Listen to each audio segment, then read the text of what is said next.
Katanya paling hebat sendiri itu ada di negara Konoha katanya.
Makan sedih.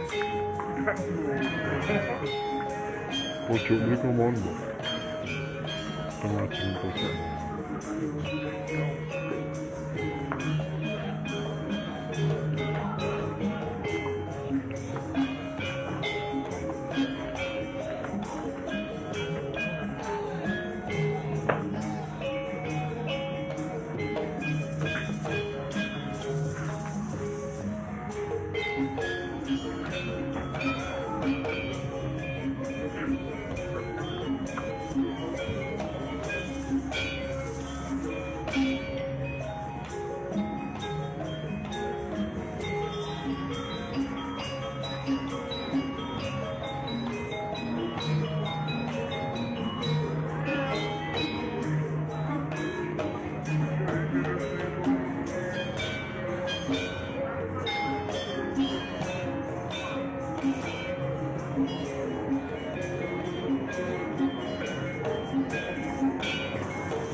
Assalamualaikum warahmatullahi wabarakatuh. Alhamdulillahirabbil alamin. Assalatu wassalamu ala asrofil anbiya wal mursalin sayyidina wa maulana Muhammadin amma ba'du.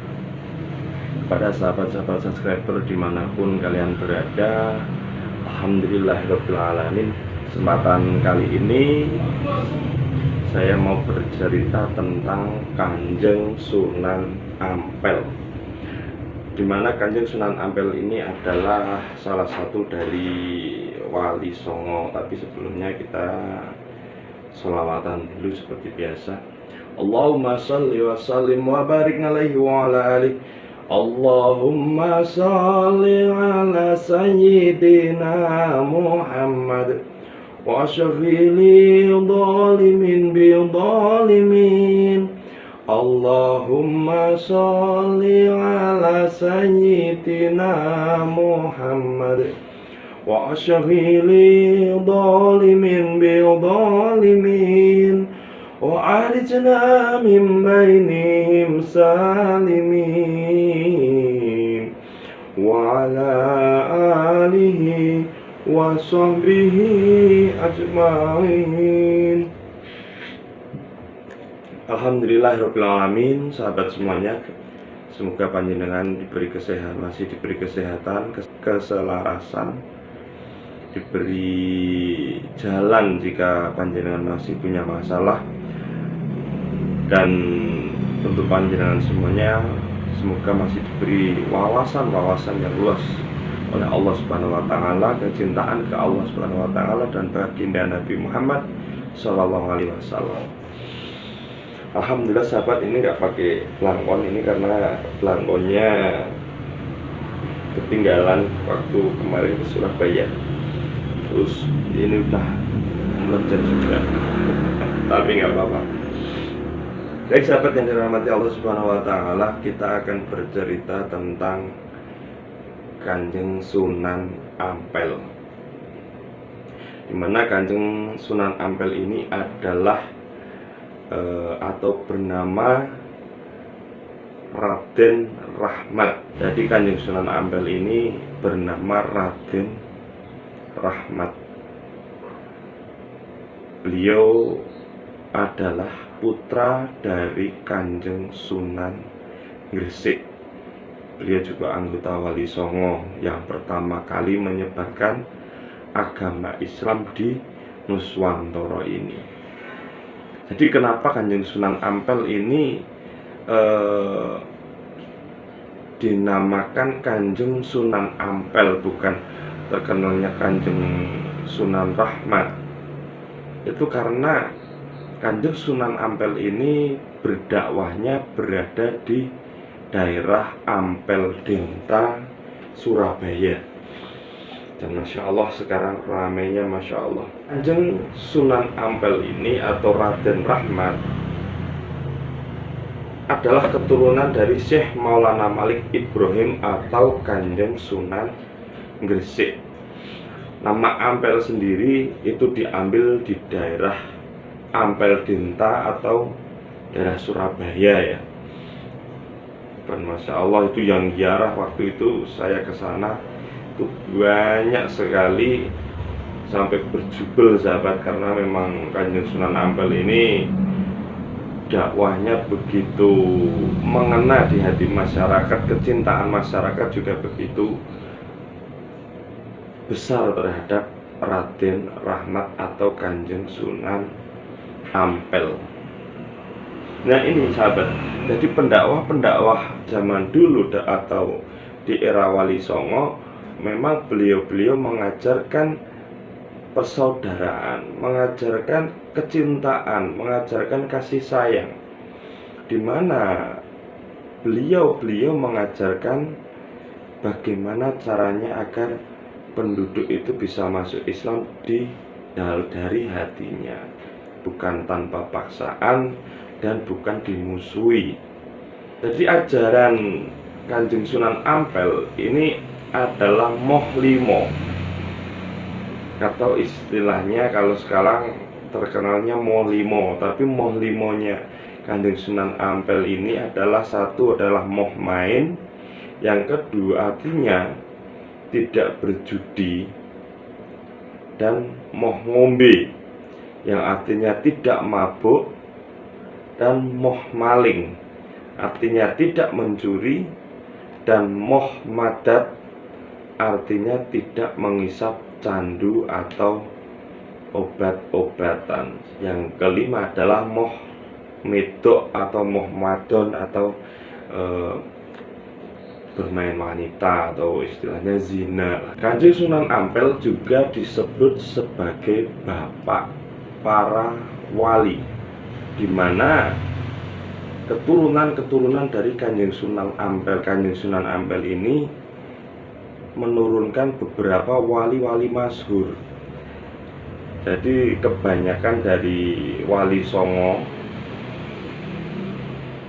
itu berbapak atau berzuriyah, leluhurnya adalah Kanjeng Sunan Ampel, ataupun sebagian dari wali songo setelahnya itu keturunan dari Kanjeng Sunan Ampel. Salah satu peninggalan dari Kanjeng Sunan Ampel ini adalah masjid yang didirikan tahun 1421 oleh Kanjeng Sunan Ampel, dibantu oleh sahabat karibnya Mbah Soleh dan Mbah Son Haji serta santri-santrinya.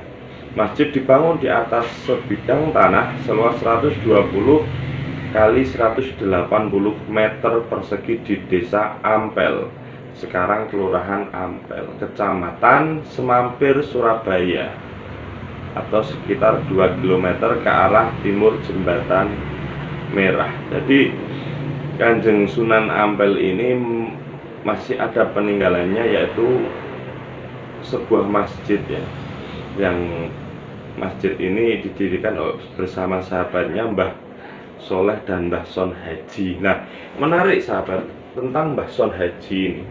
Jadi di mana Mbah Son Haji ini itu terkenal dengan sebutan Mbah Bolong.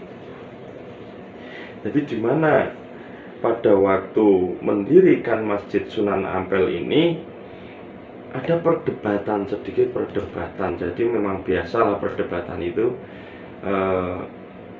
tentang arah kiblat. Nah, setelah itu Mbah Bolong berpendapat ya ini sudah benar menghadap ke kiblat.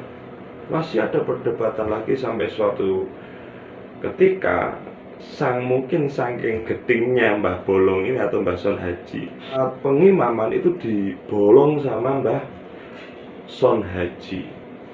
Nah, setelah dibolong sama Mbah Son Haji ini sambil bilang nih, kalau nggak percaya tuh Ka'bahnya sudah kelihatan tuh di depan. Jadi dari lubang di pengimaman itu terlihat Ka'bahnya. Itu menunjukkan bahwa teman karib atau sahabat karib Sunan Ampel itu juga wali yang luar biasa, sampai bikin masjid aja bolong pengimaman atau dilubangi untuk melihat Ka'bah bener apa enggak. Ternyata benar gitu, Masya Allah. Ada lagi satu yang bernama Mbah Soleh ini. Mbah Soleh ini bisa dibilang suka marbot masjid. Beliau suka membersihkan masjid sampai bersih sekali. Dan suatu ketika Mbah Soleh ini sedo atau meninggal dunia. Nah, setelah beberapa hari Mbah Soleh meninggal, masjid ini terlihat kotor sekali. Tidak ada yang bisa membersihkan masjid ini. Dan Kanjeng Sunan Ampel itu bergumam ya, atau ngendiko lirih, kalau misalkan ada Mbah Soleh, ini masjid ini pasti bersih sekali. Kanjeng Sunan Ampel ngendiko seperti itu, seketika itu juga Mbah Soleh sedang bersih-bersih masjid. Masya Allah, hidup lagi itu Mbah Soleh itu. Padahal sudah meninggal tadinya. Dan ini berangsur-angsur sampai ada yang menceritakan 5 kali, ada yang menceritakan 6 sampai 7 kali. Jadi Mbah Soleh ini tiap kali meninggal dipendem atau dikuburkan pada waktu masjid itu kotor, Mbah Sunan Ampel ini ngendika, kalau misalkan ada Mbah Soleh ini ada, pasti masjid ini bersih. Itu Mbah Soleh ada lagi dan bersih-bersih lagi. Jadi makamnya sampai berjajar itu. Setelah Mbah Sunan Ampel sedo lah, barulah Mbah Soleh sedo, tidak ada yang bergumam lagi. Jadi sudah selesai tugas Mbah Soleh ini, Masya Allah. Masya Allah. Ampel ini berdakwah dengan menggunakan dasar-dasar yang sangat sederhana sekali kepada masyarakat. Bagaimana caranya agar masyarakat itu mampu menerima dakwah Kanjeng Sunan Ampel secara logis tentunya, dan secara mudah dipahami oleh masyarakat. Jadi perjalanan Kanjeng Sunan Ampel dimulai pada tahun 1443, di mana pada tahun ini Sunan Ampel bersama saudaranya yaitu Syekh Ali Musada dan sepupunya bernama Raden Burere menginjakkan kaki di Pulau Jawa dan bertinggal di Tuban. Saat menetap di Tuban, Sunan Ampel mengunjungi kerajaan Majapahit untuk menemui bibinya yang bernama Dewi Sasmitro Putri. Jadi sahabat, Kanjeng Sunan Ampel ini memang dekat sekali dengan kepemerintahan Majapahit. Jadi kalau misalkan ada yang ngendiko bahwa ulama ini tidak boleh dekat-dekat dengan pemerintah, nyuwun sewu, Kanjeng Sunan Ampel sendiri sudah dekat dengan kerajaan Majapahit atau kepemerintahan zaman dulu. Kemudian Sunan Ampel menyebarkan ajaran agama Islam di wilayah kerajaan Majapahit yang kala itu sedang melalui masa kelam. Saat itu kerajaan Majapahit dikenal dengan para rajanya yang senang hidup mewah. Raja Brawijaya ini sedih melihat, ya mungkin pejabat-pejabatnya suka foya-foya lah. Memang zaman dulu itu sudah ada ya pejabat-pejabat yang senang foya-foya, senang menghambur-hamburkan uang tanpa kinerja yang bagus. Sekarang pun juga ada lagi pendakwah yang mengajarkan tentang kesederhanaan, tapi ternyata hidupnya foya-foya sendiri. Kesannya paling hebat sendiri itu ada di negara Konoha katanya. Selain hal tersebut, Sunan Ampel juga menggunakan pendekatan kultur budaya untuk berdakwah.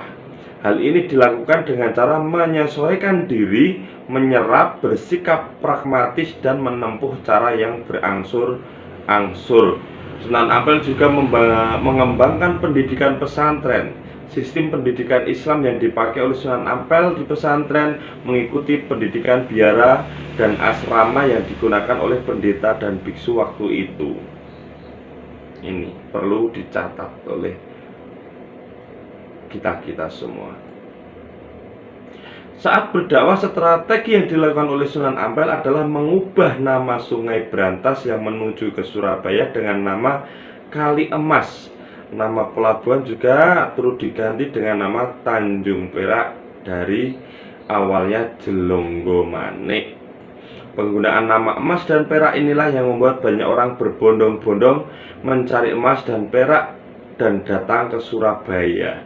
Pada saat orang-orang berbondong-bondong mencari emas dan perak ke Surabaya, waktu itu digunakan Sunan Ampel untuk menyebarkan dan mengajarkan agama Islam. Jadi Kanjeng Sunan Ampel ini jenius sekali bagaimana cara membuat orang-orang itu datang ke Surabaya menggunakan nama emas dan perak untuk berdakwah. Selain langkah-langkah tersebut, terdapat 5 langkah strategi dakwah Sunan Ampel. Pertama yaitu membagi wilayah kerajaan Majapahit sesuai hierarki pembagian wilayah negara. Kedua, berdakwah dengan persuasif yang berorientasi pada penanaman akidah Islam. Ketiga, melakukan perang ideologi untuk memberantas mitos dan nilai-nilai dogmatis yang bertentangan dengan akidah Islam. Keempat, berupaya dalam melakukan pendekatan pada tokoh-tokoh yang dianggap berpengaruh. Kelima, yaitu menguasai kebutuhan-kebutuhan pokok yang sangat dibutuhkan masyarakat. Luar biasanya sekali di sini. Perang ideologi di sini itu memberantas mitos dan nilai-nilai dogmatis. Jadi kayak doktrin-doktrin yang kiranya kurang baik untuk dikembangkan di masyarakat. Mitos-mitos yang kiranya memang hanya sebatas penipuan, yaitu harus diberantas juga. Jadi Masya Allah jadi ya, tapi hebatnya di sini sahabat, sampai kita melihat makam Kanjeng Sunan Ampel, kita bisa mempelajari lagi, kita bisa memahami lagi, walaupun kita sebenarnya malu dengan Kanjeng Sunan Ampel. Malunya kenapa? Kanjeng Sunan Ampel yang sudah meninggal ratusan tahun yang lalu sampai sekarang masih bisa mengajak kita berzikir, wiridan, dan juga masih bisa memberi makan yang masih hidup. Loh, kok bisa? Adanya makam Kanjeng Sunan Ampel di Surabaya. Di sana banyak orang yang berdatangan berdoa pada Allah Subhanahu wa Ta'ala, berzikir, membaca sholawat.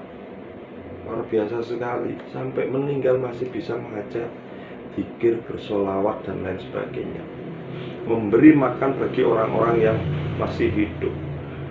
Kalau panjenengan masuk ke area Kanjeng Sunan Ampel, ke makam Kanjeng Sunan Ampel, panjenengan akan lihat sendiri bagaimana di jalan masuknya sekarang sudah banyak sekali orang-orang yang menjajakan makanan.